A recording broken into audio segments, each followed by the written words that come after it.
우리의 삶은 괴로운 순간 또 즐거운 순간이 함께 엮여져 진행되어져 갑니다. 우리 신앙인에게 있어서 괴로운 순간은 뭐 하는 기회라고 말씀을 드렸습니까? 기도로 하나님께 다 가까이 나아갈 기회다 말씀드렸어요. 즐거운 순간에는요, 찬송으로 하나님께 나아갈 기회라고 말씀드렸습니다. 그러니까 이 세상은 희비가 교차하는 세상입니다. 이 희비가 교차하는 세상 속에서 이 신앙으로 대처하는 방법을 안다라는 것은 정말 복이 있는 것입니다. 세상 사람들은요, 즐거울 때, 그 즐거울 때가 되면 거기에 빠져서 하나님을 잊어버립니다. 또 고달플 때는요, 하나님을 원망하면서 멀리 가버리는 것이 세상의 모습입니다. 그러나 성도들은 삶의 정황마다 하나님께 가까이 나아가는 기회로 삼아야 하는 거죠. 사랑하는 성도 여러분, 여러분은 괴로울 때 어떻게 하고 계십니까? 실망하고 걱정하고 고민만 하고 계시나요? 아니면 신세 타령하면서 불평하고 짜증을 내고 계십니까? 아니면 하나님의 사랑을 의심하고 원망하면서 하나님으로부터 멀어져 가고 있는 것은 아닌가요? 사랑하는 성도 여러분, 우리가 괴로울 때 보여야 할 반응은 이런 반응이 아닙니다. 이건 올바른 반응이 아닙니다. 올바른 반응은 뭐 하는 거라고요? 기도하는 거예요. 기도하는 거. 그래서 야고보는 13절에서 너희 중에 고난당하는 자가 있느냐? 그는 뭐 하라고요? 기도할지니라 말씀하고 계시는 겁니다.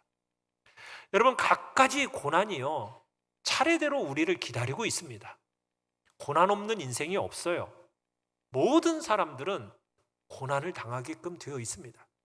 이 땅을 사는 동안은 어쩔 수가 없어요. 여러분, 그런데 보편적으로 겪는 고난 가운데 그 하나가 뭡니까? 오늘 본문에서 그 예를 들고 있는 그게 뭐예요? 질병입니다. 질병. 질병이라는 것은 우리 모든 인생이 겪는 고난입니다. 여러분, 예수님을 믿는다고 해서 병원 안 갑니까? 약 안 먹어요? 아닙니다. 예수 믿어도 우리는 병원에 가고 약국에 찾아가서 약을 먹습니다. 자, 그런데 우리는 그렇다고 해서 의사와 약사의 도움만 받느냐? 그렇지 않습니다. 그들만 쳐다보질 않습니다. 우리는 병원에 가고 약국에 가서 약을 먹지만 우리는 누구를 쳐다보는 사람들입니까? 하나님을 쳐다보는 사람들입니다. 하나님을 바라보는 거예요. 병들어서 여러분의 인생길에 붉은 신호등이 켜질 때 하나님은 여러분을 당신 곁으로 조용히 부르시는 손짓으로 받아들이시길 바랍니다. 건강한 순간에도 하나님과 동행해야겠지만 여러분, 병든 순간은 오히려 하나님과 은밀한 사귐을 가질 수 있는 기회로 삼아야 하는 것입니다. 1번 같이 한번 읽어보죠. 1번 시작. 병든 이가 해야 할 일. 자, 우리가 13절에서 제기했던 기도의 문제를 이제 오늘 본문은 구체적인 상황 속에서 제시하고 있는데요, 14절에서 우리에게 절실한 기도가 요청되는 하나의 상황을 예로 들고 있는 겁니다. 본문은 먼저 병든 당사자가 해야 할 일을 보여주고 있습니다. 병든 당사자가 해야 할 일이 뭡니까? 내가 아픈데 아무도 찾아오지 않아. 여러분, 이렇게 불평할 겁니까? 아니면은 괜히 짜증내면서 옆에 있는 사람 막 짜증을 부리는 것이 올바른 반응이겠습니까? 여러분, 그것은 성숙한 신앙인의 모습도 아니고 신자다운 행동의 모습도 아닙니다. 그렇다고 혼자서 입을 둘러쓰고 그냥 끙끙거리고 있는 것, 여러분, 그것도 권장할 만한 이야기가 아니죠. 오늘 성경은 우리에게 그럴 경우에 해야 할 구체적인 부분을 제시하고 있습니다. 자, 14절을 같이 한번 읽어보겠습니다. 14절입니다. 시작. 너희 중에 병든 자가 있느냐? 그는 교회의 장로들을 청할 것이요 그들은 주의 이름으로 기름을 바르며 그를 위하여 기도할지니라. 자, 야고보는 병든 자들에게 뭐 하라고 지금 얘기하고 있습니까? 교회에 누굴 초청하라고요? 장로님들을 청하라, 이렇게 얘기를 하고 있습니다. 병든 자에게 왜 장로님들을 청하라고 이야기하고 있는 것일까요? 여러분, 교회 안에서 장로라는 직분을 가진 사람들은 여러분들이 어떤 분으로 여기고 있습니까? 신앙이 성숙한 분으로 다 여기고 계시죠. 우리가 전에 직분자를 뽑을 때에도 직분자의 자격 조건에 대한 이야기를 했었어요. 그 가운데 디모데전서 3장 1절로 7절을 보시면은 장로의 자격이 나와요.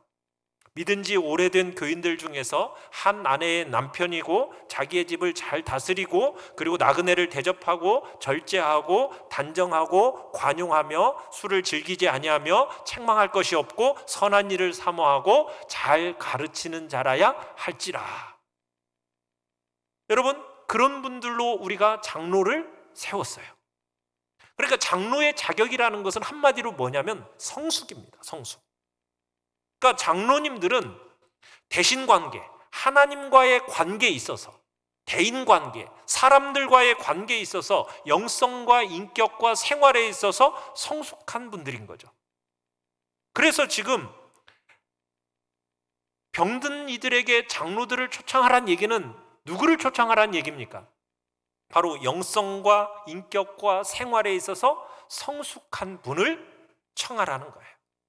왜? 그런 분들이야말로 환우를 동정하고 사랑하고 배려하고 기도해 줄 수 있기 때문입니다.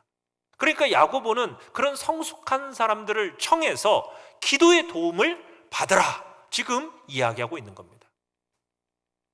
물론 우리 교회 장로님들은 아픈 사람들 침상 가까이 가지 않더라도 그분들은 기도하고 계십니다. 그리고 기도해야 되고요. 그럼에도 불구하고 본문은 왜 병자 자신이 그들을 초청해서 고통의 현장에서 병자가 보고 듣는 자리에서 기도하도록 그렇게 권하고 있는 것이겠습니까?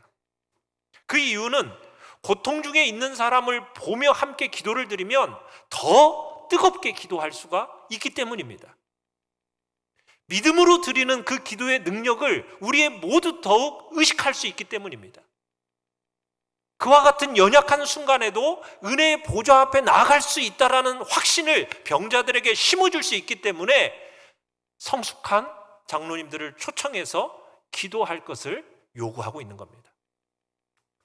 본문 14절은 특수한 상황 속에서 어떻게 기도를 활용해야 될지를 우리에게 말하고 있는 겁니다. 혼자서는 도무지 감당할 수 없을 만큼 심신이 약해져 있는 경우, 여러분, 그때 신앙 공동체의 기도의 도움을 어떻게 받아야 될지를 말하고 있는 거예요. 여러분이 온몸에 고통에 휩싸여 있어요. 마음까지 혼돈된 상태 가운데 있습니다. 여러분, 그때 누구의 도움 없이 혼자 꼬박 기도하기에 전념한다는 것이 그렇게 쉬운 일이 아니에요.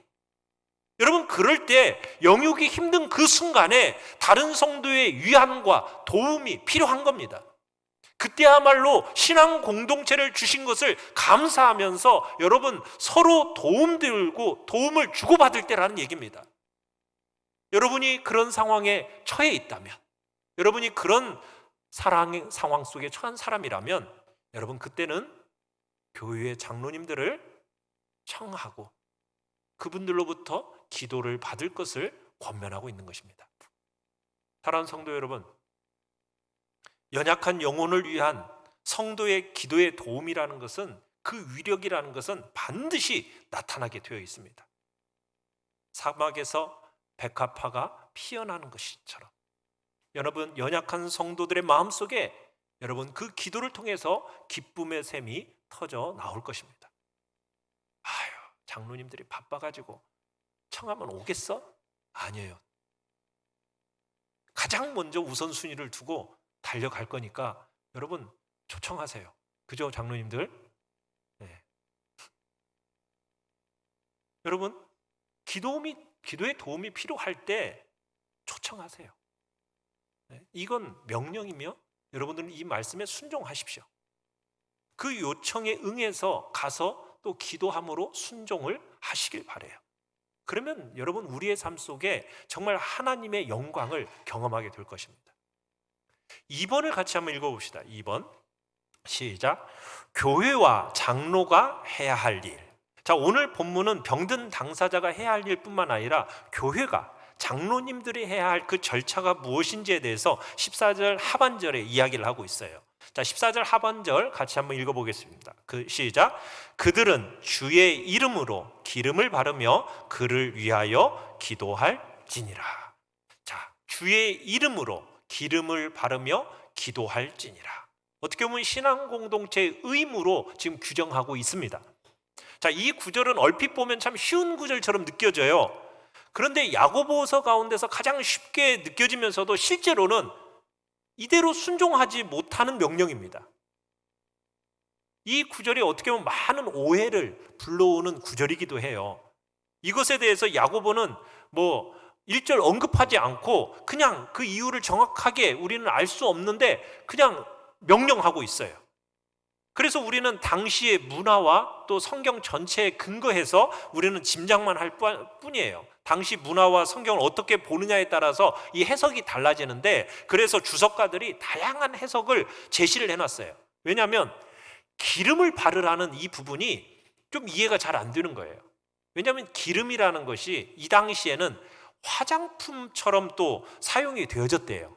그래서 환자에게 화장품을 바르며 기도하라, 이렇게 또 해석한 분도 있어요. 여러분, 그런데 기름이 화장품이라면 굳이 장로님들이 찾아가서 화장품 발라주면서 기도할 필요는 없잖아요. 그냥 가족들이 화장품 발라주면 됐지. 장로님들이 굳이 찾아가가지고 화장까지 해줄 필요는 없다라고, 그러니까 이 해석이 조금 이상해요. 또 기름 바르는 것을 친절한 행위로 해석하는 그런 해석도 있어요. 마리아가 예수님의 머리에 기름을 이렇게 붓고 기름으로 발을 씻겨 드렸듯이 장로님들이 환자들에게 친절을 베푸는 행위로 기름을 발라줄 필요가 있다, 이렇게 해석을 하는데 이 해석도 좀 질문이 생기죠. 또 성경을 보면은 기름이라는 것이 흔히 약용으로 사용되는 경향을 보게 돼요. 특별히 우리가 선한 사마리아인의 비유에서 보면은 기름을 약용으로 이렇게 사용하는 장면이 나오거든요. 한번 볼까요? 누가복음 10장 33절로 34절. 시작. 어떤 사마리아 사람은 여행하는 중 거기 이르러 그를 보고 불쌍히 여겨 가까이 가서 기름과 포도주를 그 상처에 붓고 싸매고 자기 짐승에 태워 주막으로 데리고 가서 돌보아 주니라. 자, 여기서 기름과 포도주를 상처에 부었다라는 경우를 통해서 기름이 이렇게 이제 상처난 경우를 아물게 해주는, 도움을 주는 약으로서의 기능을 했던 것으로 보입니다. 그런데 기름이라는 것이 모든 병에 다 유익하냐? 또 이렇게 볼 수도 없잖아요. 그러니까 본문의 근거에서 신자는 약을 사용해서는 안 되고 성경대로 기름만 발라야 한다, 이렇게 주장하면 또 이것도 잘못입니다. 그러니까 우리가 아플 때 여러분 기름 바르고 기도해 본 적 있으세요? 요즘 없죠. 어떤 분들은 진짜 문자 그대로 막 기름 바르면서 기도하는 분들이 있다고도 해요. 그래서 이 구절이 참 까다로운 구절입니다. 기름 자체가 무슨 주술적인 위력을 갖는다, 이렇게 본문은 말하고 있지 않거든요. 그냥 기도하면 하나님이 듣지 않으시고 기름을 발라놓고 기도해야 하나님이 듣는다? 그 기도를 듣고 고쳐주신다? 이런 뜻도 아니란 말이에요. 그래서 교회의 역사를 쭉 살펴볼 때 기름을 바르면서 기도하는 행위가 계속 이어지진 않았습니다. 예수님의 제자들이 기름을 이렇게 바르고 환자를 고쳐주는 장면도 있었고, 또 야고보 시대 때에도 이렇게 장로들이 기름 바르면서 기도해서 환자들의 병을 고쳐주긴 했는데, 그 후에 교회 역사 속에서 이런 행위는 더 이상 없어요. 요즘도 마찬가지죠. 제가 찾아가서 여러분들 기름 발라주고 이렇게 기도하던가요? 그러지 않아요. 그런 방식으로 기도하지 않아요. 그럼 이게 도대체 어떤 의미일까? 마가의 기록을 보면 부활하신 주님께서 사도들에게 주신 명령이 있어요. 그 명령에서 병든 사람들에게 어떻게 할 것을 얘기하고 있느냐? 마가복음 16장 18절을 한번 같이 읽어보겠습니다. 시작. 병든 사람에게 손을 얹은즉 나으리라 하시더라. 자, 여기서는 기름을 바르라는 얘기가 있어요, 없어요? 없죠. 그러니까 사도시대에 이런 기적을 베푸시는 분은 기름이나, 그렇다고 해서 손을 꼭 얹어야 되는 안수냐, 그것이 아닙니다. 성령님에 의해서 치유가 일어나는 거예요. 그래서 장로님들로 하여금 기름을 바르도록 명령한 것은 사도들이 안수한 것과 같은 그런 역할로서의 뜻을 보여주기 위해서 기름을 바르도록 그 당시에 했던 겁니다. 그러니까 병든 자로 하여금 주님의 뜻이라면 치료해 주시리라는 그런 확신을 갖게 해주는데 도움을 줬던 것이 그 당시에 기름이라는 것이었다는 거예요. 그런데 여기에서의 핵심은 뭐냐? 기름 바르는 행위에 있는 게 아니에요. 핵심이 어디에 있어요? 교회 장로님들을 청하라는 거예요. 신앙이 성숙한 사람들, 신앙이 강한 사람들, 신앙생활에 승리한 사람들, 이 사람들이 환우를 위해서 기도하는 것, 여기에 핵심이 있습니다. 그러니까 몸이 아픈 교우들은 그냥 혼자 끙끙거리지 마시고 교회 안에서의 목회자, 장로님들, 권사님들, 교회의 직분자들을, 신앙이 성숙한 사람들을 초청하셔서 기도를 부탁하세요. 모든 교인들이 환자를 위해서 기도해야 하겠지만 특별히 신앙이 성숙한 사람들, 하나님께 중요한 직분으로 세워진 사람들은 환자를 위해서 기도를 해야 하는 겁니다. 또한 여기서 살펴봐야 할 것은 여러분, 주님의 이름으로 그렇게 되어 있어요. 그죠? 주의 이름으로. 이 행위가 주의 이름으로 행해진다라는 거예요. 기름을 바르고 기도하는 게 있어서 주의 이름입니다. 그러니까 여러분, 이 주님의 능력이 나타나는 것은 사람의 역사가 아니라는 거예요. 뭐예요? 치료하시는 분은 하나님이십니다. 주님의 이름으로 기름을 바르면서 기도할 때 역사하시는 분은 언제나 누구라고요? 하나님이에요. 하나님. 동일한 하나님께서 오늘 우리에게 말씀하시는 거예요. 사랑하는 성도 여러분, 여러분 가운데 병든 처지에 있습니까? 간절한 도움을 교회에 요청하십시오. 함께 위하여 기도하는 여러분, 그러면 교회가 우리는 돼야 돼요. 사랑하는 성도 여러분, 여러분들의 아픔과 고통, 질병에 대해서 혼자 끙끙거리지 마시고 여러분 교회에 요청하십시오. 그리고 신앙이 성숙한 이들에게 기도를 요청하십시오. 병든 자를 위해서 한 마음으로 기도하는 교회, 그 교회를 향해서 하나님의 약속이 주어져 있습니다. 자, 어떻게 주어지는가? 3번 같이 한번 읽어보겠습니다. 3번 시작. 하나님 앞에서의 진실한 간구. 자, 오늘 본문 15절을 보시면 지금껏 병자 자신이 그리고 도움을 요청받은 교회가 준행하는 그 명령에 대해서 얘기를 한 다음에 그 명령에 순종하는 교회에 대해서 놀라운 약속을 하나님께서 하고 계세요. 15절을 같이 한번 읽어보겠습니다. 15절 시작.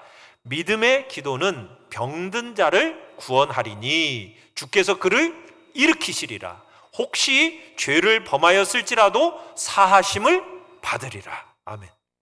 사랑하는 성도 여러분, 믿음의 기도는 뭐한다? 병든 자를 구원한다. 자, 여기서 말하는 믿음의 기도는 어떤 기도를 얘기하는 걸까요?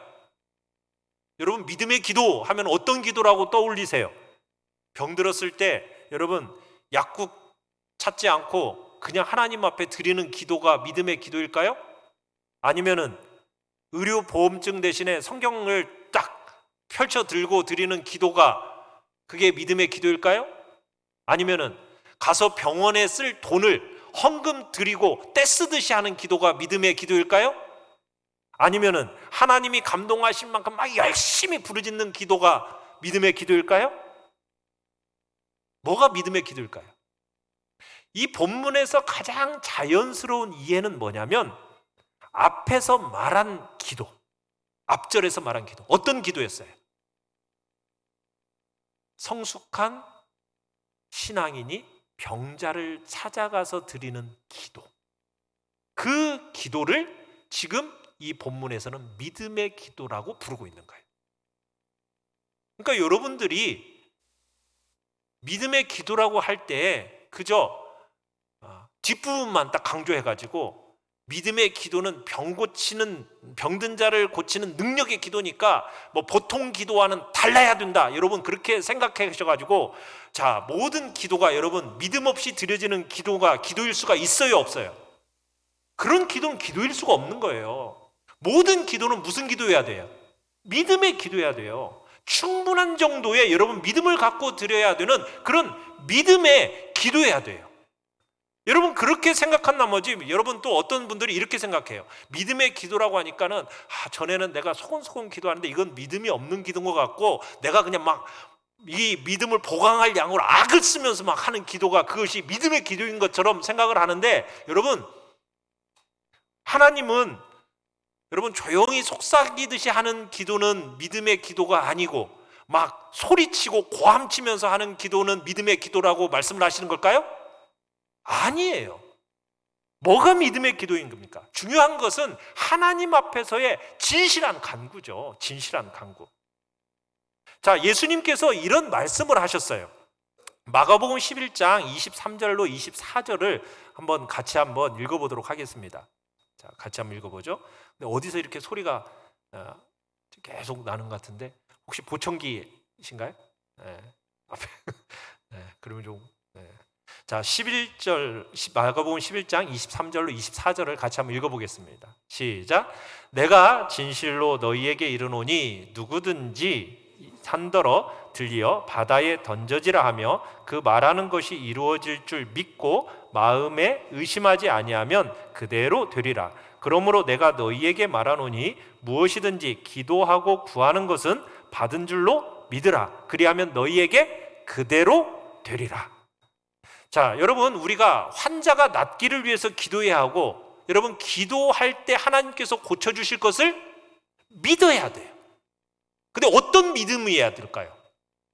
이와 같은 믿음. 우리 교회 뒷산에 있는 산이 무슨 산인지 아세요?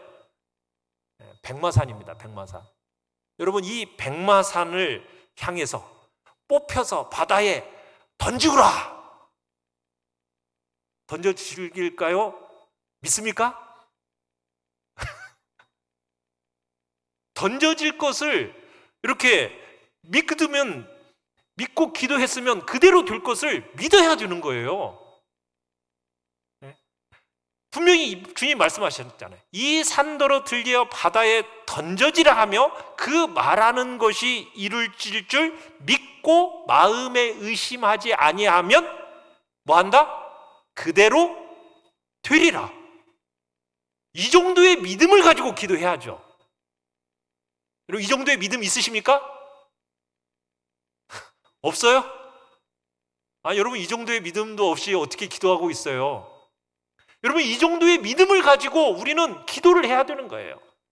근데 하나님의 뜻은 백마산이 뽑혀서 바다로 들어가는 것이 하나님의 뜻은 아닐 거예요. 그래서 여러분들이 그런 기도를 하면 아마 하나님이 들어주시지 않을 겁니다.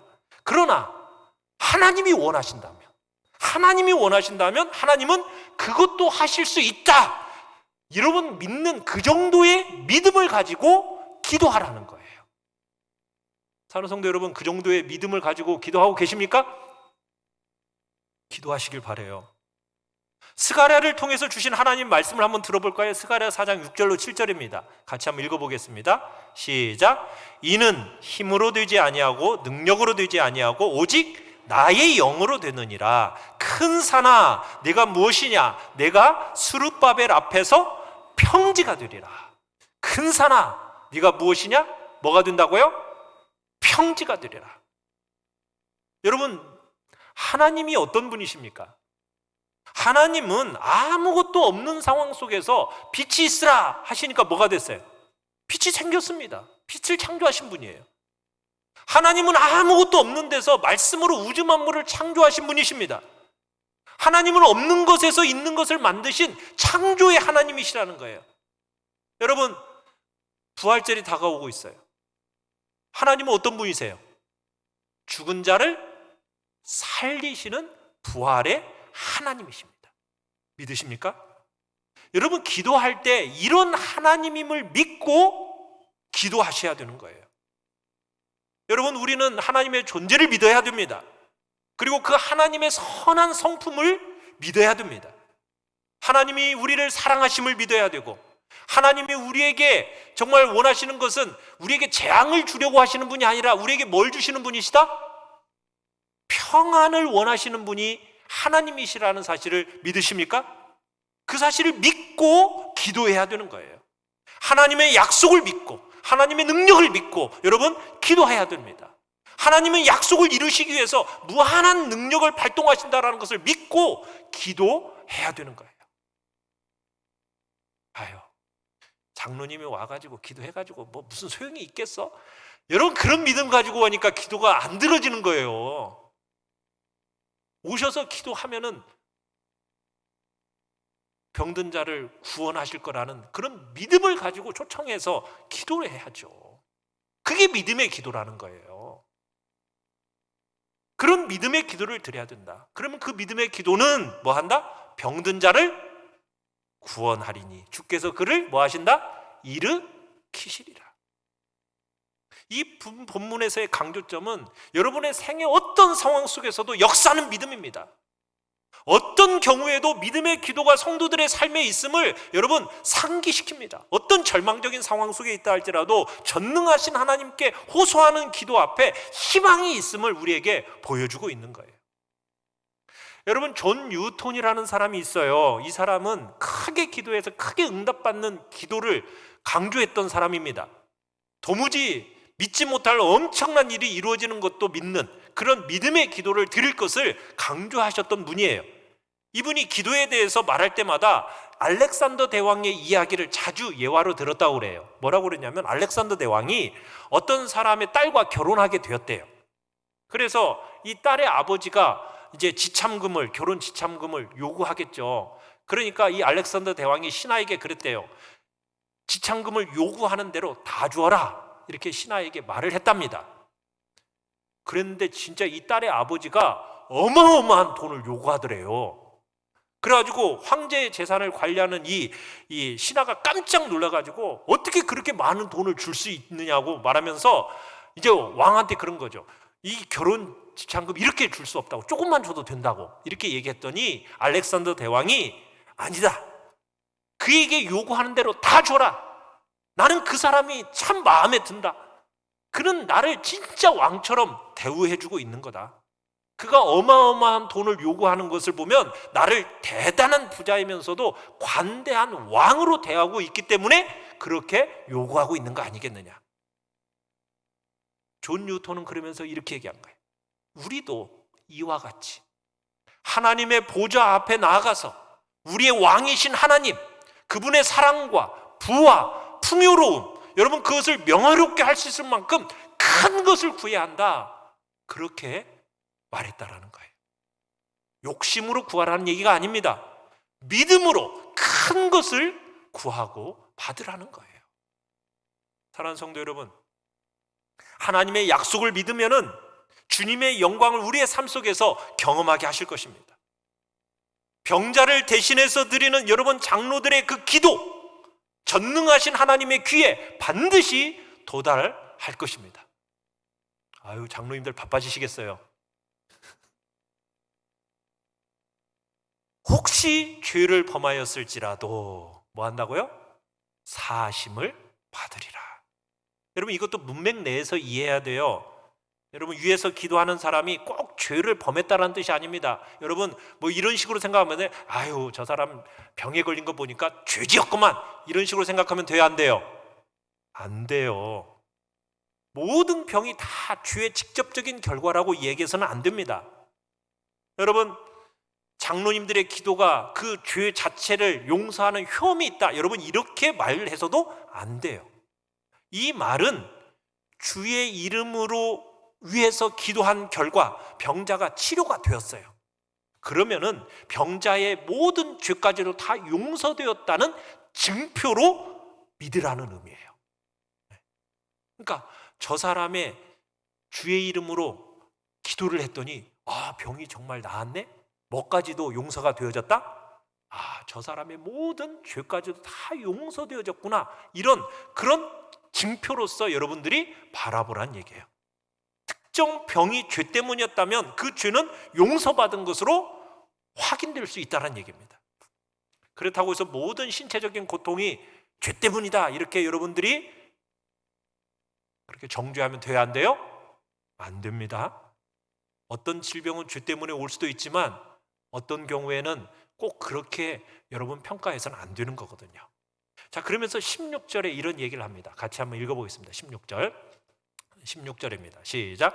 그러므로 너희 죄를 서로 고백하며 병이 낫기를 위하여 서로 기도하라. 자, 여러분 이 말이 어려워요? 안 어려워요? 안 어렵죠? 근데 실제로 시행함에 있어서는 여러 가지 문제가 따라요. 여기서 말하는 이 죄라는 것은 고의적인 범죄라기보다는 상호간의 실수와 허물을 뜻합니다. 그러니까 서로를 위한 기도를 드리기 전에 먼저 서로의 허물을 용서하고 함께 손을 맞잡고 기도하라는 거예요. 뭔가 서로에 대한 오해, 또 진실지 못한 것, 여러분 이것을 마음에 두고 함께 기도하면 그 기도가 유익이 되겠어요? 안 되겠어요? 그 유익이 안 돼요. 그러니까는 어떻게 해야 돼요? 병이 낫기 위해서는 반드시 죄를 고백하는 절차가 거쳐져야 된다 이 말을 하는 것도 아니에요. 죄의 고백이 선행된 기도야 치유의 효력이 나타난다, 어떤 의식 절차의 문제를 얘기하는 것도 아닙니다. 중요한 건 뭐냐면 우리의 마음의 문을 여는 데 있어서 이 죄의 문제가 우리를 가로막고 있으면은 여러분 찬양도 그렇고 예배도 그렇고 우리의 기도도 우리에게 있어서 유익이 안 되기 때문에 서로 간의 사귐 가운데서도 마찬가지잖아요. 뭔가 여러분으로 막힌 것이 있으면은 그 사귐이 어때요? 이게 축복을 누릴 수가 없는 거거든요. 그러니까 그 막혀져 있는 것을 어떻게 해야 된다고요? 서로 간에 그것을 풀어야 된다는 거예요. 그래야 하나님의 역사가 나타난다라는 거예요. 그래서 4번을 같이 한번 읽어보겠습니다. 4번 시작. 상호 죄를 고백하는 방법. 자, 여기서 지금 16절에서 너희 죄를 서로 고백하며 라고 얘기하고 있어요. 자, 그러면 어떻게 죄를 고백해야 할까요? 자, 혼자서 하나님 앞에 조용히 죄를 고백하는 거 필요해요? 안 필요해요? 그거 꼭 필요한 겁니다. 혼자서 조용히 하나님과 대면해서 개인적인 죄를 고백하는 것, 이거 정말 중요한 일이에요. 그래서 잠언 28장 13절에서도 이런 얘기를 하고 있죠. 같이 한번 읽어볼까요? 시작. 자기 죄를 숨기는 자는 형통치 못하나 죄를 자복하고 버리는 자는 불쌍히 여김을 받으리라. 자, 이 말이 구약에서만 나오는 게 아니죠. 신약에서는 요한일서 1장 9절에서 이렇게 또 얘기하고 있습니다. 시작. 만일 우리가 우리 죄를 자백하면 그는 미쁘시고 의로우사 우리 죄를 사하시며 우리를 모든 불의에서 깨끗하게 하실 것이요. 그러니까 여러분 각자가 자기의 죄를 고백해서 용서받을 필요가 항상 있습니다. 자, 그런데 이 본문은, 오늘 본문은 개인적인 죄 고백, 이게 여기에 염두 두는 게 아니라 여기서도 얘기하는 게 또 신부를 찾아가서 고해성사를 해야 된다, 여러분 이렇게 해석하는 것도 안 돼요. 여기서 너희 죄를 서로 고백하라는 이 말 속에는 어떤 말이 들어있는 거냐? 여러분 그렇다고 해가지고 모든 회중들 앞에서 내 죄를 고백해야 되는 거 아닌가? 이렇게 생각해서도 안 돼요. 어떤 곳에서는 막 그것을 막 강조하는 사람들이 있어요. 모든 회중 앞에서 자기의 죄를 막 다 고백해야 된다, 그래야 용서받는다. 여러분 그것은 올바른 건 아니에요. 물론 과거 평양 대부흥 시대 때 길선주 목사님을 비롯해서 많은 성도들의 부흥의 시대에 그런 일이 있긴 했어요. 그런데 그게 유익한 결과도 있지만은 유해한 결과가 굉장히 많아요. 여러분이 혹시 누군가가 여기서 자기의 죄를 고백을 하면요, 그 한 주간은 아마 그 사람의 죄를 가지고 이리저리 그냥 막 가십거리가 되어가지고 굉장히 교회를 어렵게 만들고 그 사람도 또 그 가정도 힘들어질 수가 있어요. 여러분 그래서 공개적으로 죄를 고백하는 것이 꼭 맞다라고 볼 수는 없다는 얘기입니다. 여기서 얘기하는 바는 뭐냐면 야고보가 말하는 이 죄의 고백은 이제 교회의 장로님들 또 택해진 사람들, 성숙한 사람들이 이제 찾아가서 은밀히 자기 개인의 잘못을 고백하는 경우를 얘기하는 거예요.